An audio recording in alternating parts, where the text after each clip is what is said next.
माँ सिर्फ बेटे की जिम्मेदारी नहीं। बेटा कब आ रहे हो बहन की शादी में? एक ही हफ्ते रह गए हैं। बस माँ 1-2 दिन में आ जाएंगे। सपना और नवीन जी का एक बेटा रोहित और बेटी नीरू है। रोहित की शादी 1 साल पहले ही रंजना से हुई थी। दोनों दिल्ली में नौकरी करते थे। इस साल नीरू की शादी है जिसकी तैयारियों में नवीन जी लगे हुए हैं। बीच बीच में रोहित भी शादियों की तैयारी में जायजा लेने चला आता है। मम्मी जी, आपके या नीरू के लिए कुछ सामान लाना है तो मैं लेती आऊँगी, आप बता दीजिए। रोहित से के हाथ से फ़ोन लेते हुए रंजना बोली, नहीं बेटा, बस तुम अपनी तैयारी करके आना, यहाँ तुम्हें कुछ लेने का समय नहीं मिलेगा। मम्मी जी, मैंने तो हर फंक्शन में पहनने के लिए ड्रेसेस ले ली हैं और साथ में मैचिंग की ज्वेलरी भी और चूड़ी सेट भी ले लिए हैं। बच्चों की तरह चहकते हुई रंजना बोली, हाँ भाई, दुल्हन की भाभी हो, सबसे सुंदर तो लगना ही चाहिए।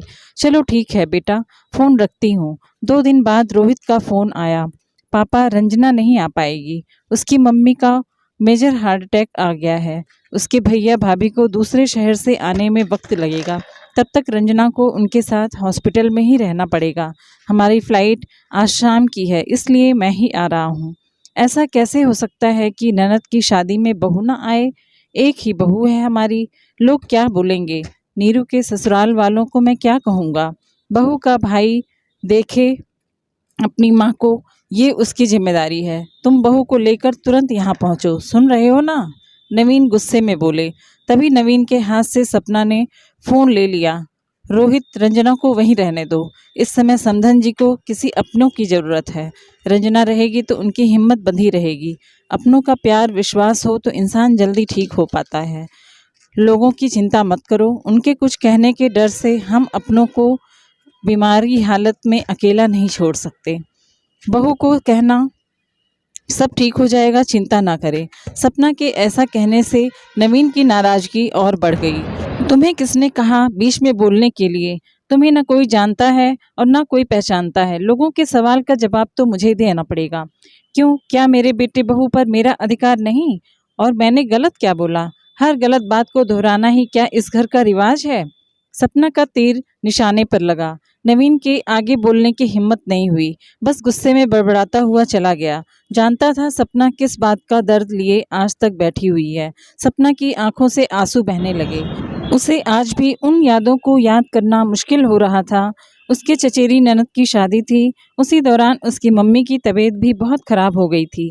जब उसने नवीन से माँ को देख आने की बात कही तो नवीन ऐसे ही भड़का था। सपना, तुम घर की पहली और बड़ी बहू हो, इस समय तुम्हारी ज़रूरत यहाँ पर है।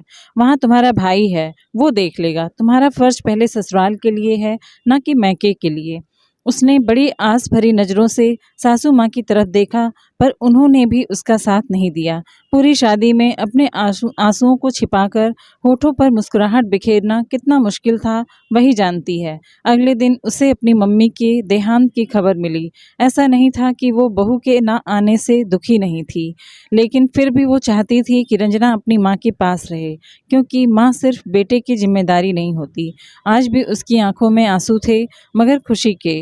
उसे खुशी थी कि उसने अपनी बहू का साथ दिया। उसकी बहू को उस दर्द से नहीं गुजरना पड़ेगा जो उसने स्वयं भोगा था। लेकिन ये बात वो अभी भी समझने में असमर्थ थी कि बहू हो जाने से बेटी की अपने माता पिता के लिए जिम्मेदारी ख़त्म कैसे हो जाती है। कहानी आपको कैसी लगी? अच्छी लगी हो तो सब्सक्राइब करना ना भूलें। इससे न्यू यूट्यूबर को मोटिवेशन मिलता है। और अपनी राय कमेंट बॉक्स में दें। आप कहाँ से कहानी को देख रहे हैं, अपनी जगह का नाम भी लिखें तो मुझे खुशी होगी। Thank you for watching. जय हिंद, जय भारत।